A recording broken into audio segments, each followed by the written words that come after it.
I speak of the one who reshaped our souls, a light from Tarim Hadramaut, who bestowed upon us answers and divine guidance. The one who makes us fall even deeper in love towards Allah and His Messenger, Muhammad sallallahu alaihi wasallam, the great teacher. In 1972, in the Hadramaut Valley, a city of scholars under communist rule, religion was the enemy. A time when religious schools were closed and religious books were burned. All religious activities were strictly monitored, and those who resisted faced severe punishment from the occupiers. Being shot was a light punishment. They tied a scholar with a rope attached to a car and dragged him as he chanted.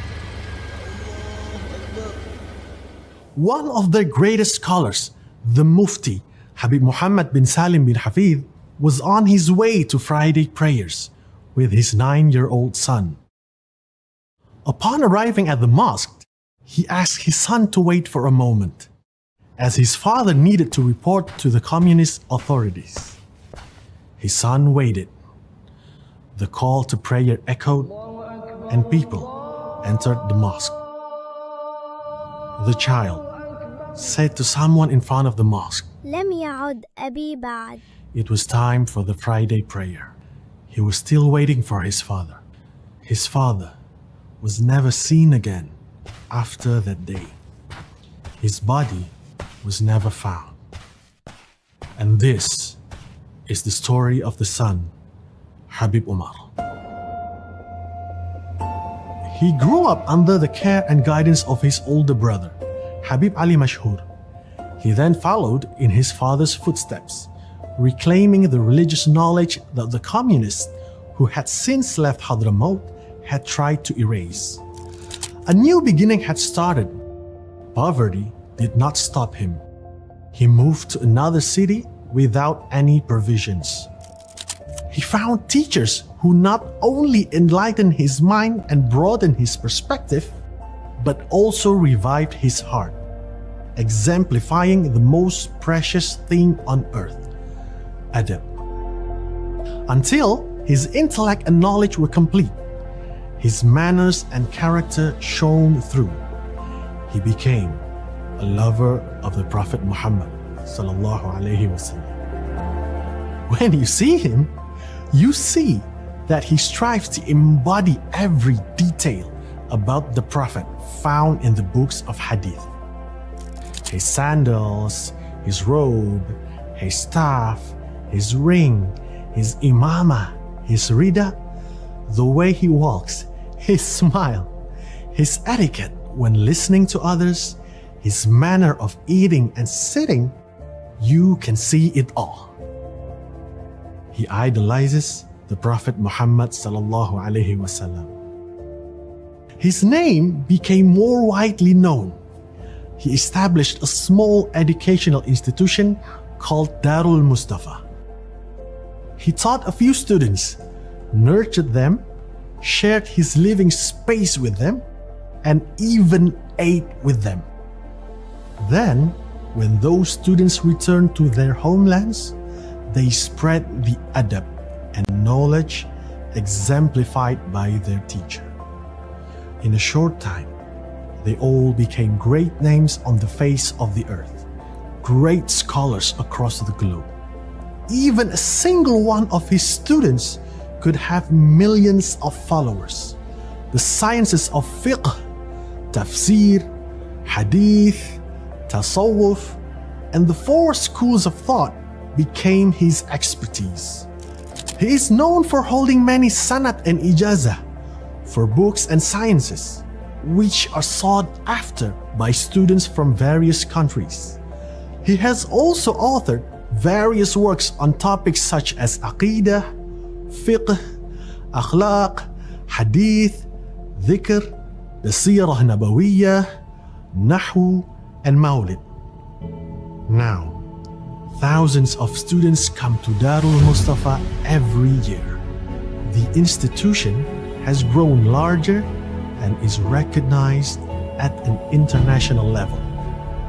Students come from Europe, America, Australia, India, Africa, Malaysia, Chechnya, Thailand, Indonesia, the United Kingdom, Saudi Arabia, and many more.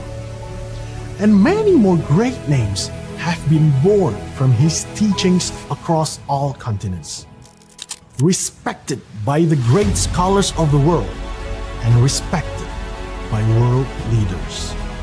Wherever he goes in the world, his students are there.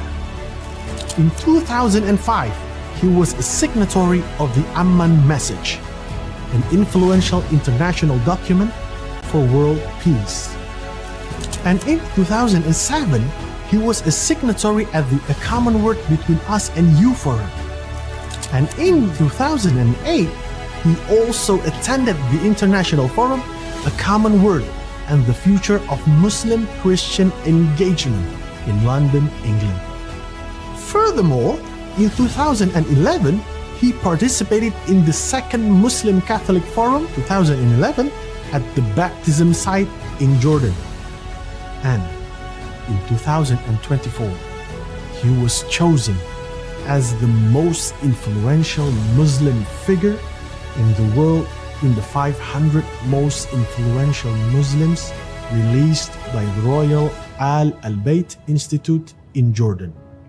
He became the most influential person without possessing wealth, an influential person without a political position, living in the remote Hadramaut Valley, which doesn't even have a full day's supply of electricity. He remains in that city, in his humble home, despite having the greatest influence on earth, a person who is deeply loved.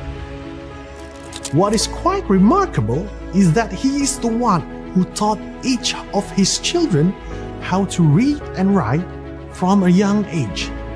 He taught them knowledge directly at home, at a time when business has distracted people from closeness and the parental duty of educating their children. He is a testament that knowledge and good manners are more valuable than money and power. He is proof that an educator who revives the heart can create a great impact. He founded the Al-Muwasalah Council, which unites Islamic scholars, ensuring that dakwah is free from political and worldly objectives. He inaugurated Al-Irth Nabawi in the Middle East, which is very influential and unites the da'wah of scholars across countries and schools of thought. He launched Nabawi TV in Indonesia, which unites scholars and addresses the Ummah's need for da'wah. This is the story of the son who turned life's hardships into motivation, and he succeeded in motivating others. He brings his knowledge to life and imparts it to others.